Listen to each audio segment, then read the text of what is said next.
You've used the term global jihadist movement and thus identified the global jihadist movement as the focus of America's fight against terrorism. Isn't it a fact that the global jihadist movement is very closely linked to the teachings of Wahhabism? Yes or no? Yeah, I would say they draw inspiration in a perverted sense, but yes, I would say, and Robert may want to elaborate on that. But the two big global jihadists are Al Qaeda and ISIL. And they draw their inspiration from the Wahhabi strain of Islam, isn't that correct? Yes. And the Wahhabism is a 18th century offshoot of Sunni Islam, which began in the land that has come to be known as Saudi Arabia. Isn't that correct? And Wahhabism seeks to purify Islam by getting rid of a number of human behaviors and practices that it considers to be sins against Allah. Correct? Correct. And Wahhabism is a strict, fundamentalist, highly intolerant strain of Islam. Correct? Yeah. Correct?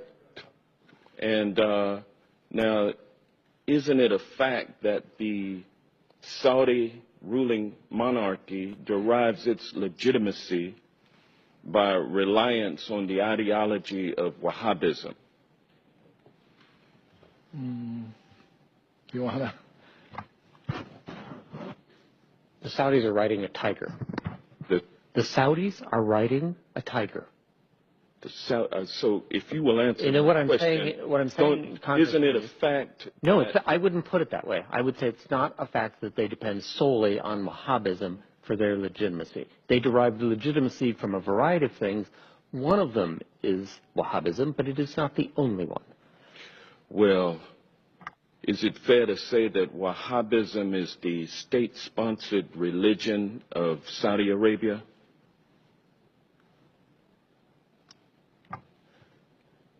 Yes, the Saudi government sanctions Wahhabi imams in their major mosques.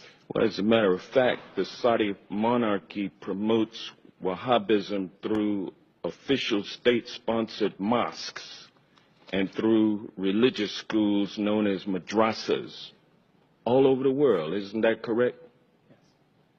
Yes.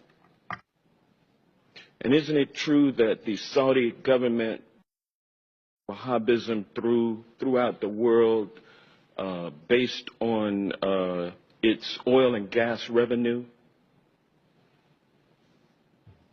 Absolutely, the government's revenues, directly or indirectly, help the proselytizing that you mentioned.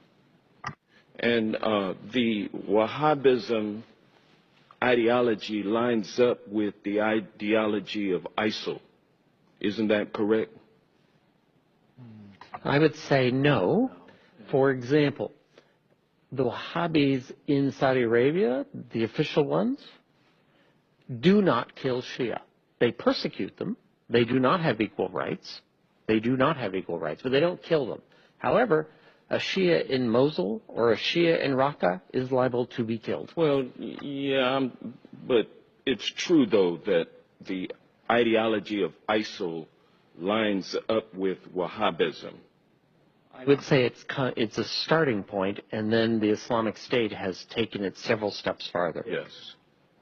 And is it fair to say that Saudi support for the teachings of Wahhabism create fertile ground for ISIL recruitment efforts?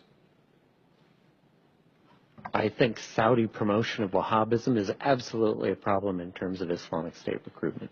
And so we will be unable to defeat the global jihadist movement, which is based on largely Wahhabism, which is a state-sponsored religion of Saudi Arabia, without somehow enlisting the support of the Saudi royal family in withdrawing its financial support for Wahhabism.